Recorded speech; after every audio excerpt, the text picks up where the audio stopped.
Guys আজি আৰু নতুন এটা ভিডিঅ' লৈ আহিছোঁ। নতুন এটা কামৰ পাইপলাইন কামৰ নতুন এটা ভিডিঅ' আপোনালোকক দেখুৱাই আছোঁ। চাব পাৰে এইটো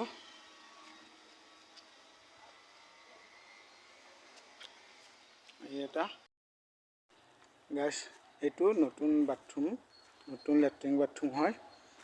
এয়া এইটো ফিটিং কৰিছোঁ। এই পানী ওলাই আছে, আপোনাৰ এনেকৈ পানী ওলাই আহি আছে। তাৰে পিছত আৰু ইয়াতো আমাৰ ইণ্ডিয়ান চিট হয়, এইটোৰো ফিটিং কৰা গৈছে। এনেকৈ পানী ওলাই আছে, এইটো এনেকৈ পানী ওলাই আছে। আপোনালোকৰো এনেকুৱা যদি কাম থাকে প্লিজ মোক জনাই দিব। মোৰ নম্বৰটো দিয়া আছে, ডিছক্ৰিপশ্যনত দিয়া আছে আৰু ওপৰতে দিয়া হ'ব। আপোনালোকে ফোন কৰিব পাৰিব। এনেকৈ এইটো মটৰ ফিটিং কৰা গৈছে, ইয়াত এনেকৈ ফিটিং কৰা গৈছে।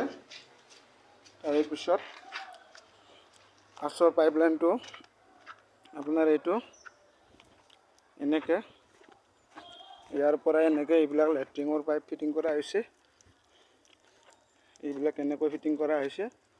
এই পাইপলাইনটো এনেকৈ উঠি গৈছে ওপৰৰ পৰা, এনেকৈ ইয়াৰ পৰা এনেকৈ নামি আহিছে।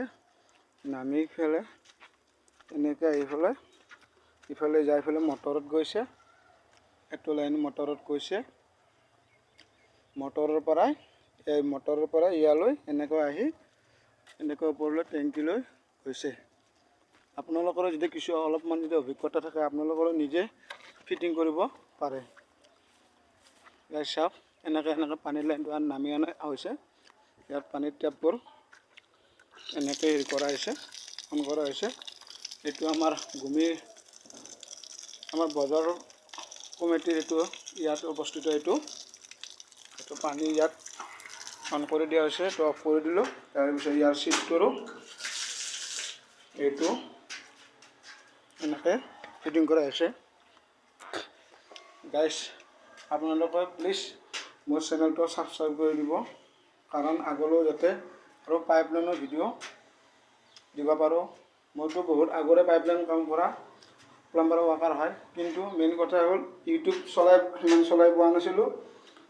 মানে এতিয়া বৰ্তমান নতুনকৈ চলাইছোঁ। প্লিজ মোৰ চেনেলটো আপোনালোকে ছাবস্ক্ৰাইব কৰি দিব আৰু লগতে শ্বেয়াৰ কৰি দিব, যাতে আগলৈ আৰু নতুন নতুন ভিডিঅ' আপোনালোকক দিব পৰা যায়। আপোনালোকে প্লিজ ভিডিঅ'বোৰ চাই পেলাই কেনে পায় ক'ব, লগতে প্লিজ ছাবস্ক্ৰাইব কৰি দিব আপোনালোকে।